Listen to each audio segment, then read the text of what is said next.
Now, played earlier Maxine Waters, Congresswoman Maxine Waters, claiming that there is no violence or lawlessness during these protests.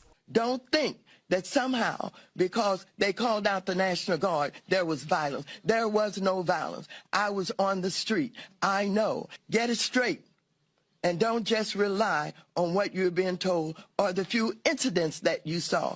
There was no violence.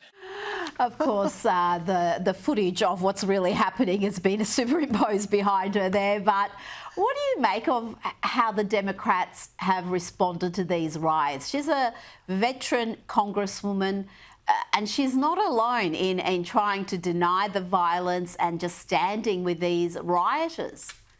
Look, they're delusional. And I think going back to the Black Lives Matter movement and the George Floyd, I think they think it had worked for them then when there was such an anti-Trump feelings. It's not working now. People are waking up to it. They don't want violence in their cities. And the normal American just looks at them, scratches their head, think, what are you going on about? Turn the television on, look at the vision. It's absolutely insane that they continue to say that these are peaceful protests. It's unbelievable, Rita.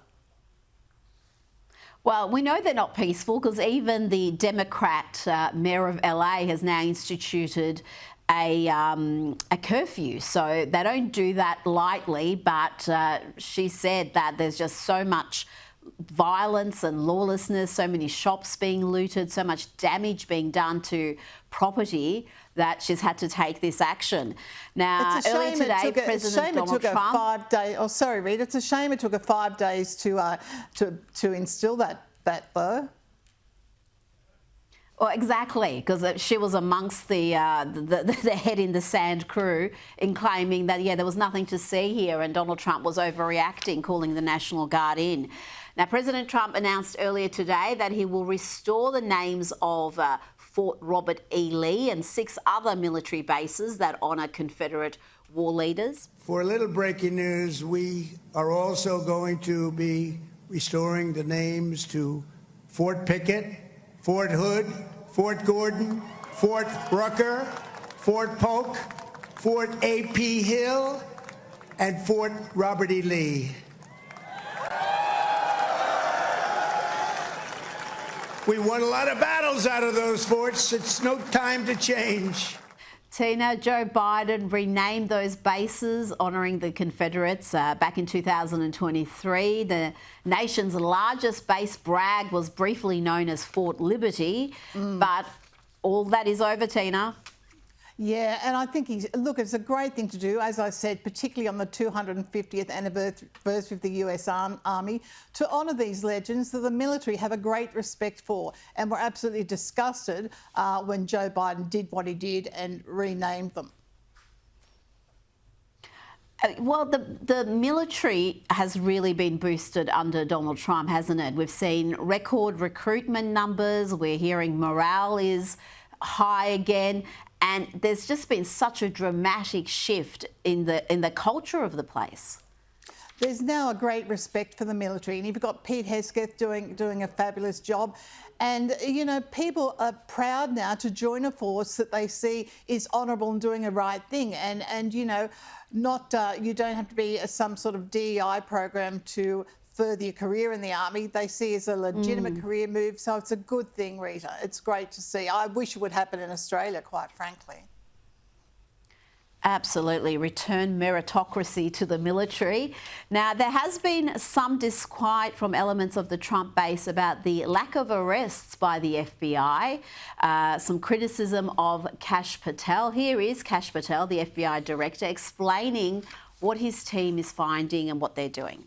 When I first got to the Bureau, found a room that Comey and others hid from the world in the Hoover Building, full of documents and computer hard drives that no one had ever seen or heard of. Locked the key and hid access and just said, no one's ever going to find this place. What? Yeah. So my guys are going through that right now. What's in there? A lot of stuff. I mean, that's the thing. People are like, well, okay, go arrest him. And I'm like, okay, well, how about you let me run a methodical investigation? This is going to take time, Teena, and that's if they find evidence of criminality. You would think whoever's been guilty there has had plenty of time to destroy the evidence. They knew there was going to be a change in administration. Are we going to see those arrests that so many in the base are wanting to see? Look, I think you will, but as you said, it takes time, and it's great to see such transparency and such honesty from the government. But it will take time, but I think, yeah, Kash Patel, he's not going to muck around, Rita, not at all.